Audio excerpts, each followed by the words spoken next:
It was a chilly night in January 17, 1950, and Boston's streets were strangely silent. Nobody knew, but plans were afoot for what would turn out to be one of the boldest and most spectacular heists in American history. This is the story of the Great Brinks Robbery, a well-thought-out scheme that would go down in criminal history as a legendary theft. $2.7 million in securities, checks, and cash. A windfall that would be worth over $30 million in today's currency. 11 individuals, each with a distinct set of abilities, joined together with the intention of pulling off the largest robbery America has ever seen. This group of seasoned thieves, led by the mysterious Joseph Big Joe McGinnis, carefully planned every aspect of the heist. For months, they examined the Brinks armored car depot, charting the vault's layout, guard routines, and security precautions. Nothing was left up to chance. The group was the ideal balance of might and intelligence. Every individual was instrumental in carrying out the strategy. There was tangible tension and a great deal of strain. Nevertheless, they continued despite the darkness, drawn by the promise of unbelievable riches. Join us as we reveal the narrative around the largest theft in American history.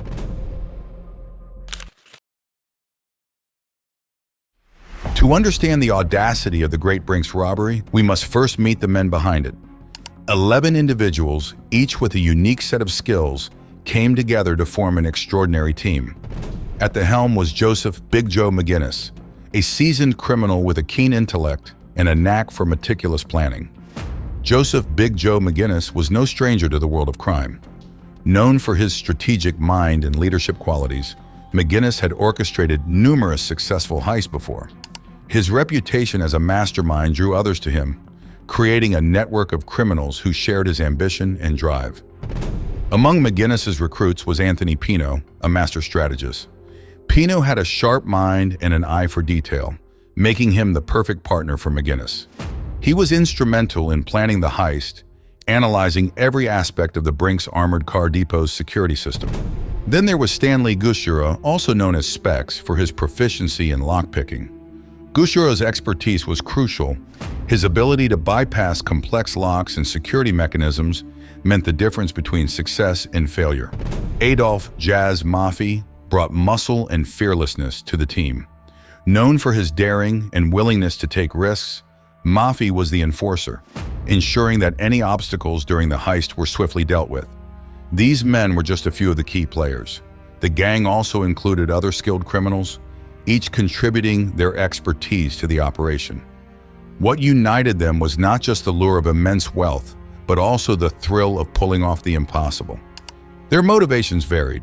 For some, it was the promise of financial freedom. For others, it was the challenge and excitement of executing a perfect crime. Yet all of them shared a common belief in McGinnis's vision and leadership. Months of careful planning, surveillance, and rehearsals went into preparing for the heist. With McGinnis at the helm, the plan was set. The date chosen, January 17, 1950.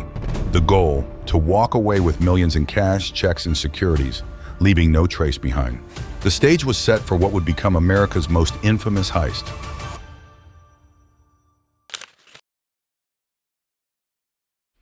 January 17, 1950. It was finally becoming dark outside.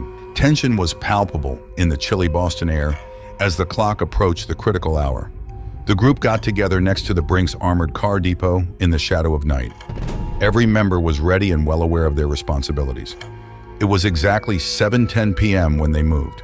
With their faces covered and dressed in chauffeurs' hats and navy pea jackets, the group moved toward the building's back door. With the use of a spare key to the exterior door, they were able to enter covertly.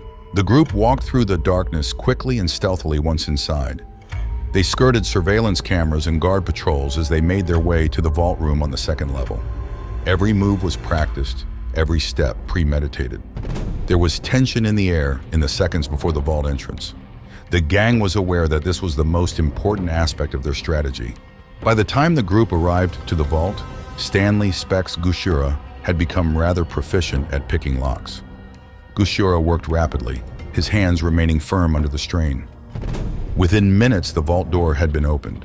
The group discovered bundles of checks and securities, bags of coins, and heaps of cash inside the vault. As they started to pillage the vault, adrenaline shot them through their veins, carefully placing cash into their bags. It was a huge haul. The group was able to pilfer an incredible $2.7 million worth of goods. The group exited the building, their suitcases stuffed full. They didn't leave any traces of themselves or the crime, not even fingerprints. The sheer daring and accuracy of the theft left the Brinks staff and law enforcement perplexed as they disappeared into the night. As the gang members scattered, reintegrating into their regular lives, Boston woke up to the most shocking news ever. The Great Brinks Robbery had been carried out perfectly, and the perpetrators had vanished into thin air.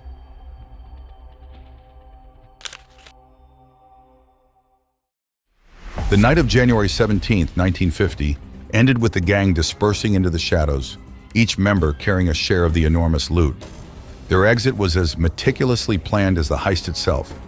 Using prearranged safe houses and routes, they managed to escape undetected, blending seamlessly back into their everyday lives. As dawn broke over Boston, Brinks employees arrived at the depot, expecting another routine day. Instead, they were met with chaos. The vault had been cleaned out. Millions of dollars vanished without a trace. Law enforcement was quickly summoned, and the scene at the Brinks depot became a hive of activity. Police and FBI agents swarmed the building, combing through every inch for clues. The realization set in that this was no ordinary robbery. It was the biggest heist in American history. News of the Great Brinks Robbery spread like wildfire. The media descended upon Boston with headlines screaming about the daring heist. Public reaction was a mix of astonishment and admiration for the criminals' boldness and precision. The audacity of the crime captured the nation's imagination. In response to the heist, the FBI formed a special task force dedicated to solving the case. This team of seasoned investigators faced immense pressure to crack the case and recover the stolen money. They knew that bringing the culprits to justice would be no small feat. The investigation kicked off with a flurry of activity. The FBI painstakingly reviewed surveillance footage, interviewed witnesses, and gathered any physical evidence left at the scene. However, the gang had been incredibly thorough, leaving behind very few clues. Despite the initial lack of leads, the investigators didn't give up. Over time, small pieces of the puzzle began to emerge. Informants within the criminal underworld provided snippets of information. Tips from the public started to trickle in, each one potentially holding the key to solving the case. The challenges were immense.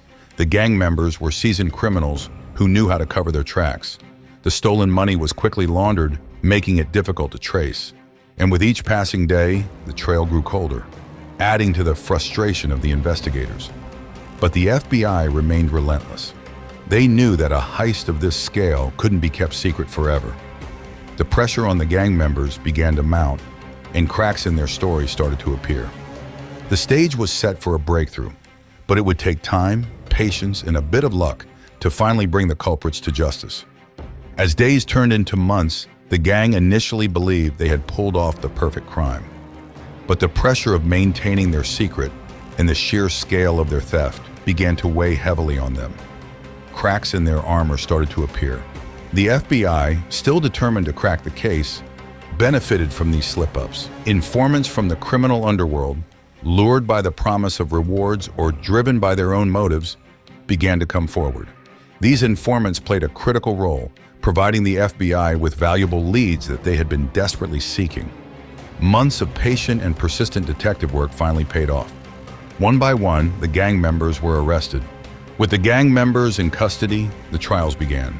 The courtroom scenes were dramatic, with intense media coverage and public interest. The prosecution presented a compelling case, backed by the meticulous work of the FBI and the testimonies of informants who had turned state's evidence. Ultimately, all of the major players were convicted and sentenced to lengthy prison terms. The Great Brinks Robbery case was officially closed, but its legacy lived on. The downfall of the gang served as a testament to the relentless pursuit of justice by law enforcement and the inherent risks and consequences of a life of crime.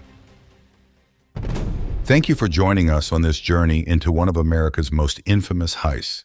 If you enjoyed this video, please like, subscribe, and hit the notification bell to stay updated on our latest content.